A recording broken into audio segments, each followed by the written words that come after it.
So what's up? Kumusta? Ayos ba tayo dyan? So nandito tayo ngayon sa may Microbike San Rafael branch para sa update natin dito sa mga motorcycle nila. Visit natin yung branch nila at update ko kayo sa mga bagong unit nila at yung update para sa repo. Meron tayong sad news or bad news para doon. Pero malalaman nyo yun, tapusin nyo yung video para at least alam nyo yung updated ngayong araw na to or ngayong buwan na to. So tara, visit na natin. Ayos na ayos siya. I got big dreams, I'ma do big things. Yeah, you see me on the big screen, looking so clean. I don't move slow, I move fast, right past anybody taking life for granted, yeah, that's too bad. I'd be grateful for everything that I have. You only got this life, you don't get it back. Make the most.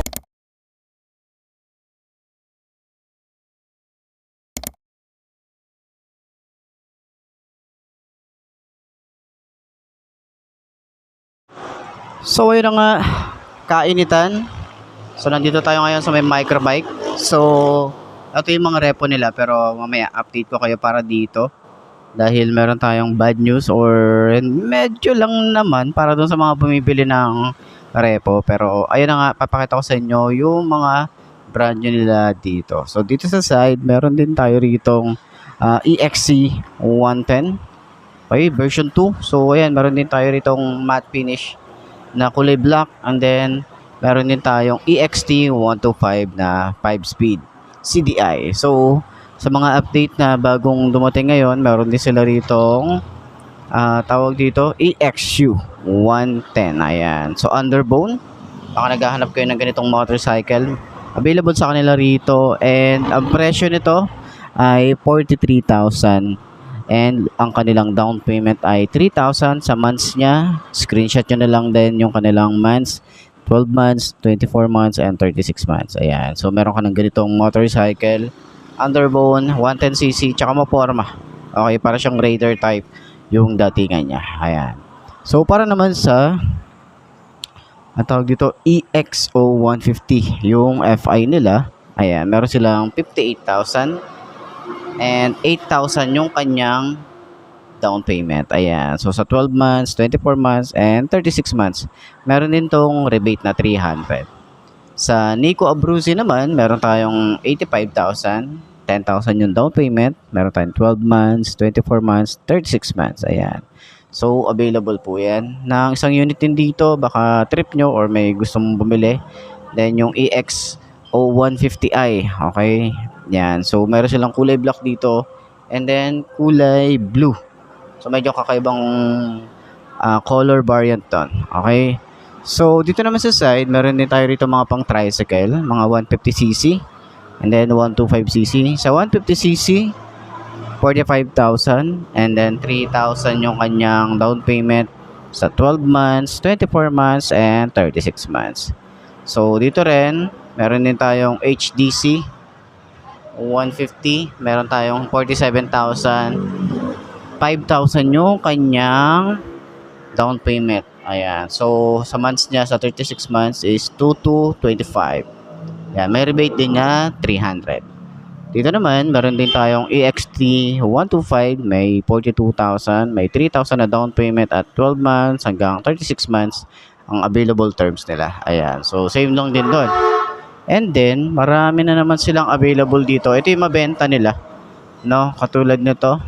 MX150. Tama, MX150 XR. Ayan. Meron silang kulay black dito. Meron din silang isang unit din dito. At kulay red. Meron din silang available dito na kulay red. Ayan. So, sa mga naghahanap ng ganitong motorcycle, available na ulit dito sa branch nila. So, check nyo na lang din sa ibang branch, baka may available na rin ito. So, ito yung isa sa mga mabibenta talaga ni Microbike. Hindi lang sa San Rafael, pero halos lahat ng branch nila, ito yung mabenta. So, meron din silang 250cc nito, hinihintay natin yon. Medyo talagang nagkaubusan. Parang konti lang yung unit na nagawa talaga, pero pag meron na, abangan natin yan at syempre i-vlog natin yan para at least updated tayo sa mga unit na available dito. Ayan. So, ito talaga yung magandang klase. Lalo na dito sa Bulacan, alam naman natin na talagang malubak, sobrang lubak.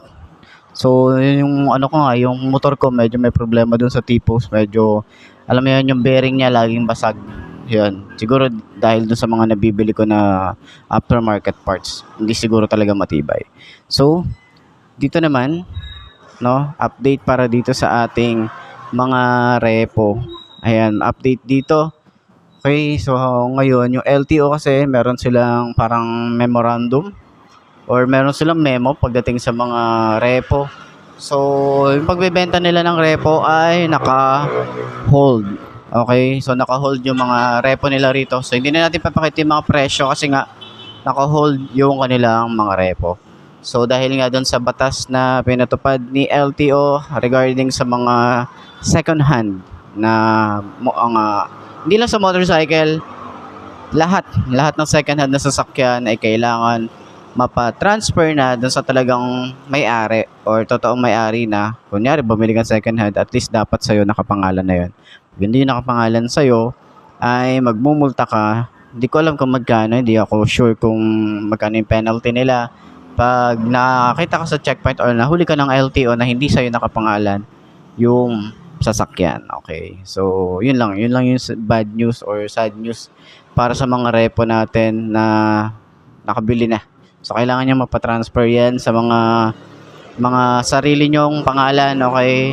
Kung paano yung process niyan, yun, check nyo na lang din sa LTO, paano yung process ng magpapatransfer ng mga repo. So, wala siyang pinagkaiba kapag dun sa brand new, okay? Dun sa brand new, pag nagpapatransfer ownership ka, same process lang din yun. Paano ka nagpaparehistro ng bagong motor or bagong sasakyan. So, same process lang naman yun. So, check nyo na lang din siguro para at least iwas sa bala na lang din, di ba? So, kaya yung mga nagbebenta ng mga second hand ngayon, talagang sobrang hirap magbenta ng second hand ngayon. Okay? So, kailangan is nakapangalan na talaga sa'yo lahat. Yun lang naman. So, update lang habang mainit yung panahon. Yan, late na rin tayo kasi yung lumabas. Okay? So, yan. Puntaan nyo na lang dito sa may Microbike San Rafael para dun sa mga brand new unit na available nila rito. Tabangan natin kung ano pa yung mga unit na ilalabas ni Microbike. Ay, siyan.